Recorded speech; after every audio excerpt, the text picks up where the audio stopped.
one should be interesting. I've done normal 8/8s,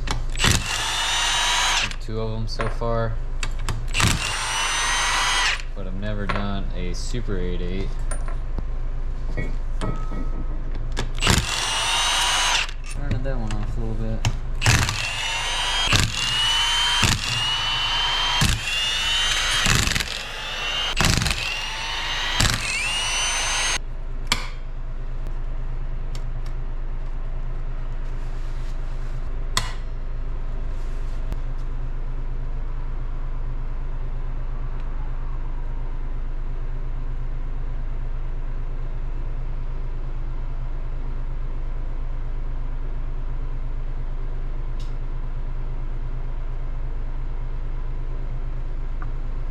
Yeah, so we're at 12. Yeah, so we're on the looser side right now. This is for an F-150. Can't really find anything for the Mustang, but ring gear backlash,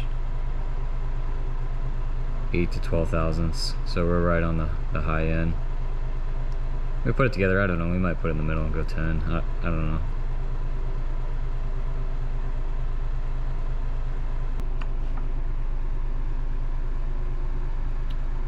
It's like we're gets a little bit tight right there.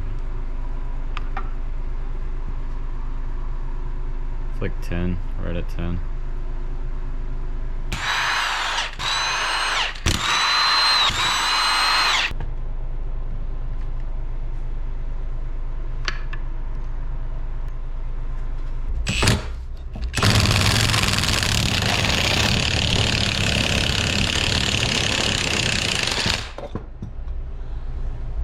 I just want a reference of what this compound is going to look like on this gear set, and then when I put the new one in, I'll be able to compare the two.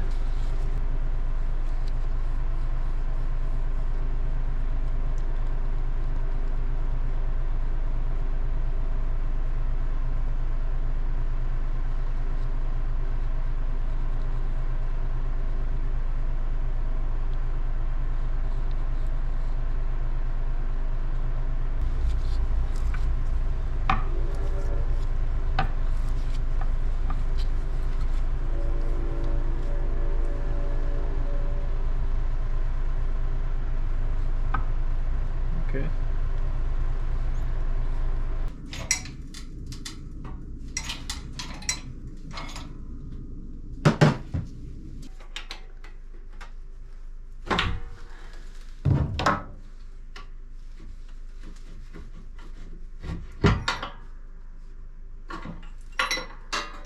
It's on the right side.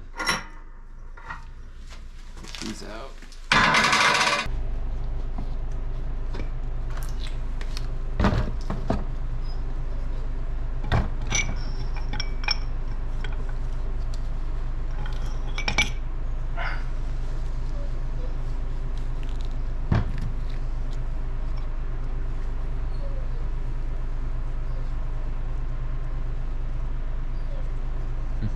Definitely different.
So we're going from 315s to 355s.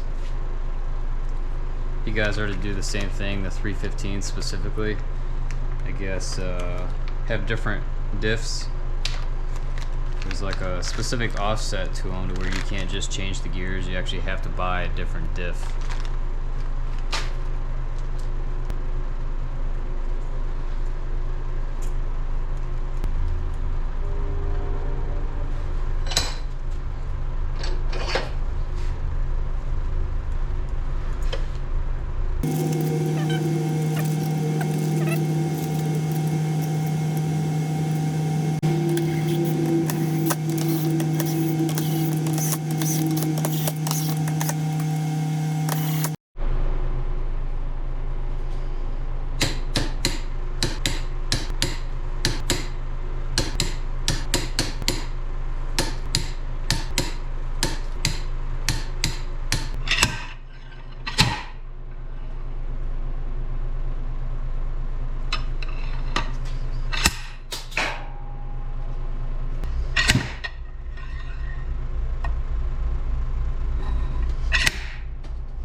Perfect, right in the middle.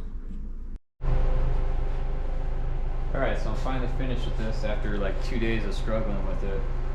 I got where I want to be at though. We're within spec, pattern looks good, pinion preload is on point, rotates all the way around, no binding. So I'm pretty happy with it. There are definitely some differences between this Super 8.8 versus like a normal 8.8. I had to make some custom tools for driving in like the pinion bearing. Quite big actually. This is one that I used for my brother's truck. I didn't have a big enough race installer, so I made this tool to be able to use as a driver basically. This is a Super 8.8 that I used. This is the old one out of the housing, and I basically just kind of did the same thing on both of these, use them as drivers. So as you can see, the difference is freaking huge. And it's a little bit weird having to like crush this housing too to be able to get that diff out. I'm not really sure if it made much of a difference. I don't know, I couldn't really tell. I ended up putting like a dial indicator on the side, and I took half the measurement, so I crushed it down I think like 6 or 7 thousandths, so we were at 12 or 13 thousandths overall crushed. I didn't really notice much of a difference in helping it get in and out. I kind of tried a little bit more, a little bit less, but in the end I still had to use pry bars on both sides here to get this out. But yeah, so it took me probably 4 or 5 times before I got my correct backlash. I think I ended up with the OEM shims, and I added 10 thousandths on this side, and I ground down 10 thousandths on that side. So that got us 10 thousandths backlash, so I'm happy with that. And yeah, that's pretty much it. This thing beat me up for the last couple of days, but it's finished, so I'm happy. So the next one.